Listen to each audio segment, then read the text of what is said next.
What is going on, guys? Jack here and welcome to episode 110 of the Bristol Rovers Career Mode series. I'm going to start this episode off by going into a game against West Bromwich Albion in the Barclays Premier League, and it's going to be a very tough team to come up against. Surprisingly enough, West Brom are doing okay. I think they might be just above the relegation zone, so that's okay for them, and they're not, hopefully they won't drop down into the Championship, because I have a little bit of a soft spot for West Brom. I don't know why, but I feel sorry for them on career mode sometimes, because they seem to do bad all the time. They seem to be going up and down and up and down in all of my career modes, and they never seem to be that consistent. Basically, they always either go up or they stay down. It's a little bit of a weird one, but they've got their squad there. It's not looking that great, I'll be honest with you, and the first chance in the game did come in the 8th minute, and it really did show that their squad wasn't great, because I mean, they failed to clear this one away, and it was a really good chance as Widdowson passes it off to Connor Cody. Connor Cody goes for a shot, and that is an amazing long shot. I'm not very good at them, but that is a fantastic effort from Connor Cody. But West Bromwich, they were going so defensive, and right here you can see they were just tugging and pulling on Jordan Obita, and that is definitely a foul every day of the week. How it's not a yellow card as well, I do not know, but that was their game plan basically. West Bromwich were trying to prevent me from crossing, and by doing that they were just pulling back my wingers. My wingers aren't strong whatsoever, and Jordan Obita for sure, he's not the fastest, and being very, very weak as well, he's easily tugged off the ball, and that's very frustrating because it means I can't cross into the middle and I can't score with Ryan Brunt basically, which is very frustrating. But we had our chances there with Adam Campbell, but they were blocked, and right there, if that would have gone in, I would have just been so shocked. What a great chance it is for the West Bromwich man, but you can only hit the crossbar. And then right here, can someone tell me if that's onside or offside? Because I'm pretty sure that is offside right there. Ryan Brunt puts it into the back of the net, but you may have seen me halfway through that run just stop because I thought it was offside, and I just automatically thought, oh well, that's offside. But then I was like, hold on a minute, the ref hasn't called for offside. I'll carry on running. I'm going to score this. I don't know what's going on there. It was a really weird moment in this game. And Ryan Brunt does score nonetheless to make it 1-0. A really deserved goal. And that is Ryan Brunt getting another goal this season. He is by far the league top scorer. And he's having one of his best seasons, I think. And he's going to do so in the Champions League, hopefully as well. Which will hopefully win us that. Maybe he'll score the winning goal in the Champions League. Imagine that. 90th minute corner or something like that, but they almost scored a late corner, West Bromwich Albion, but luckily for us we managed to clear it off the line with Joe Widdowson, and in the end the game did finish at 1-0. Ryan Brunt getting a controversial goal. I'm pretty sure that was an offside goal, but for some reason the assistant ref just didn't want to call for offside basically. It was a bit of a strange one. You guys can let me know in the comments down below what's going on there, because I'm pretty sure that was offside. But anyway, we win the game 1-0, and it was probably deserved. We had so many chances to score, and so did West Bromwich Albion as well, so it could have easily been a draw in this match, but we end up taking away the 3 points, and we win the game 1-0. A nice clean sheet as well for Castiles. He's been doing very well in the net, and once again a great performance from him, saving us multiple times and making sure that we do pick up the 3 points there. But you can see we're going into the next game, and it is going to be against Liverpool at home. It's going to be a very tough game, and I have to say, in this career mode, Liverpool have one of the strangest but best sides in this career mode, and I'm talking with regards to youth players that they've brought in, as well as youth players that they already have. I mean, they've got incredible players. Connor Cody is of course an ex-Liverpool man, but he's at Huddersfield Town now, and he recently transferred there. But you can see they've got some really weird players. Joe Hart playing in the net, and Eric Lamela on the wing. Those are two of the most unlikeliest signings that Liverpool would ever make. I mean, it's so unrealistic, it's unbelievable, but nonetheless, they're obviously doing well for themselves. But the first chance in the game wasn't actually a chance. Lucas Leiva did actually get injured here, but they brought on Rakitic in his place, which I wasn't really happy about. So it was a bit of a bittersweet moment. Although I did injure one of their players, they brought on a better player in Rakitic, although he's not really a defensive player. But nonetheless, we took the lead here in the 33rd minute, and it was Timo Werner, I do believe that is. It's a bit strange seeing him scoring goals, but of course I did swap him to the left mid position just to see how he would do, because of course he does play there in real life. You guys did tell me to swap him there and see how he does, and by God, he's been doing very well there when he has been playing there. We've got a lot of left midfielders as it is. We've got Josh Murphy, we've got Jordan Obita, so many wingers, and in this game we were creating so many chances. Ryan Brunt cutting inside here, falling Sacco, having a shot, and Campbell follows up the rebound with a really nice bicycle kind of scissor kick thing there. going on there, getting his 6th league goal, which is really good to see. He's been really good since we bought him from Newcastle, and he's certainly one of the best players in this squad. Unbelievable pace, unbelievable finishing. Although he hasn't scored as many goals as Ryan Brunt, he's not as unbelievable as Ryan Brunt, that's for sure.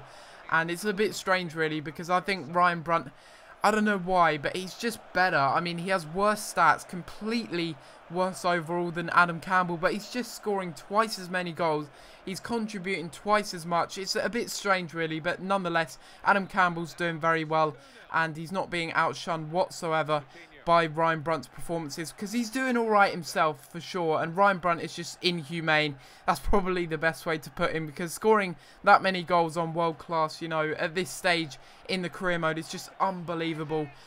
But Liverpool, they got a goal back, and it was literally 3 goals within the space of 5 or 6 minutes, and it was Fabio Borini to tuck that header away and make it 2-1 here, get them back into the game. And it was a strange one, really, because I thought that Jonathan Tah would have been able to out-jump him, but obviously not, and Jonathan Tah does get beaten there once again. Maybe I will sell him in January, as he is a little bit unsettled as well, but we get another chance here, and how we didn't put that into the back of the net, I have no idea.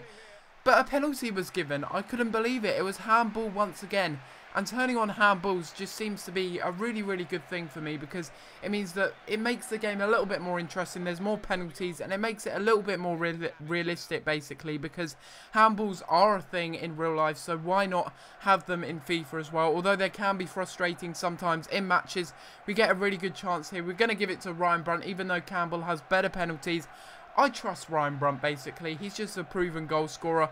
Will he tuck this one away? Of course he will. He beats Joe Hart. He goes to the right. Joe Hart just stays down the middle, and we make it 3-1 here in the 63rd minute. Really good goal from Ryan Brunt, getting his 15th goal in the Barclays Premier League. He is unstoppable at the moment.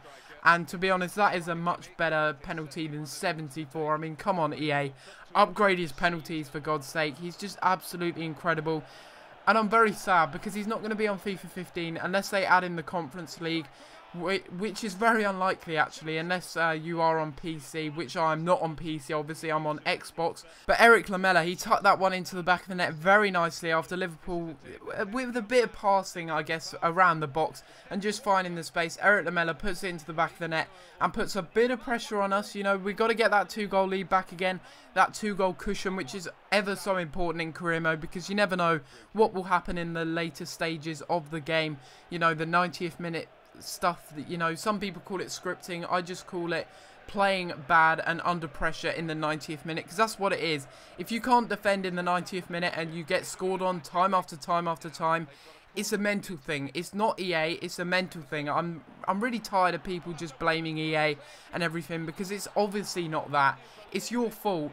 And right here, that's a clear-cut example of why it's your fault and it's not EA scripting, because that just doesn't exist. That's just a ridiculous theory, and that is just my opinion on it. But you can see we get Castile sent off there. Unbelievable stuff. And later on, there was so much drama here. I put Marquez Amorim in the goal. Will he be able to save this penalty? We have a penalty to deal with now, and we don't even have a goalkeeper. And that's the moral of the story, basically.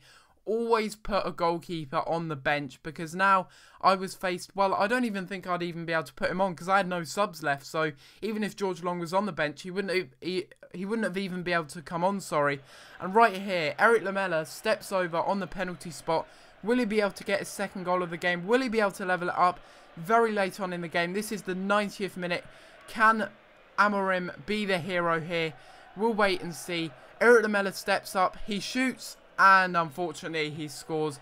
That was just so frustrating, because I kind of died the right way. I kind of did. If I'd have stayed in the middle, then it would have been a little bit different. But I'm so bad at reading penalties. I cannot save penalties. I can score penalties alright, but when it comes to saving it, it's just luck for me. It really is. And that was a really good penalty from Lamela to get his 2nd goal in the game, level it up, and we drop 2 points, unfortunately. And Castiles gets sent off, which is a bad thing for us. Luckily, he's not going to miss the next game, which is going to be in the Champions League against Roma for the final game of this episode.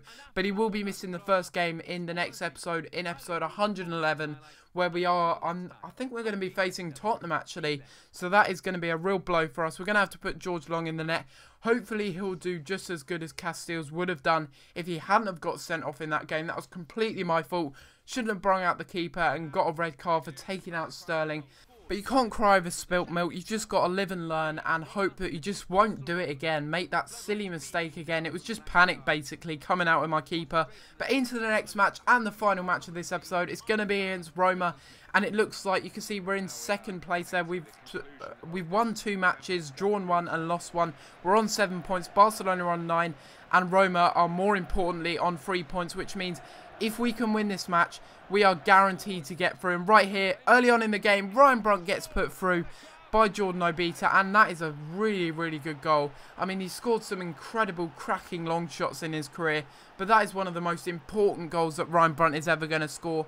And it's a really good goal as well. He picks up the ball here, and he completely outmuscles the defender there. I just couldn't believe that Haldez got completely left behind there by Ryan Brunt, but bear in mind, Ryan Brunt is an absolute brute in this game. He's got like 90 strength, so you'd expect that from a player with very high strength. But unfortunately for us, we had an injury, and unfortunately it was Bailey Wright, our centre-back. He's been absolutely awesome in this series, and he's going to be out for 3 months. That absolutely sucks. He got a medial collateral ligament, which is one of the worst injuries you can possibly get. I don't think it's the worst one, but ligaments are the worst thing that you can damage on career mode, and that is a real shame because he's a top quality backup centre back, and once upon a time he was in our first team, but he's still top quality centre back, and we had to bring on Valsvik in his place.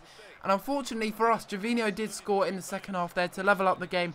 We were looking to get another goal late on in the game just to make sure that we'd pick up the win. It wouldn't really matter, but I wanted to get the 3 points anyway, just to make it look like we've done pretty decent in this group.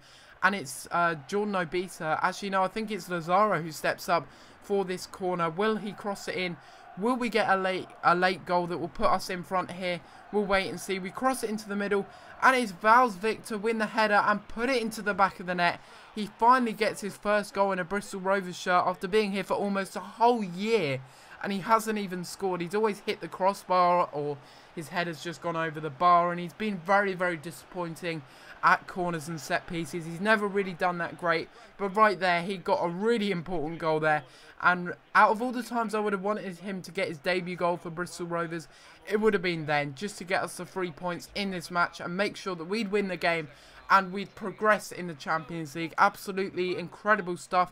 Unfortunately for them, Javinho's goal wasn't enough, and Roma have been knocked out and they won't be in the Champions League anymore, which is a shame for them. But hopefully you guys have enjoyed this episode of Career Mode. If you have, please be sure to leave a like on the video and subscribe if you haven't already, as it really does help out my channel. And FIFA 15 Career Mode will be here very soon, so do subscribe for that. But other than that, guys, I'm gonna have to leave it there, and I'll see you next time for another video. Thanks for watching.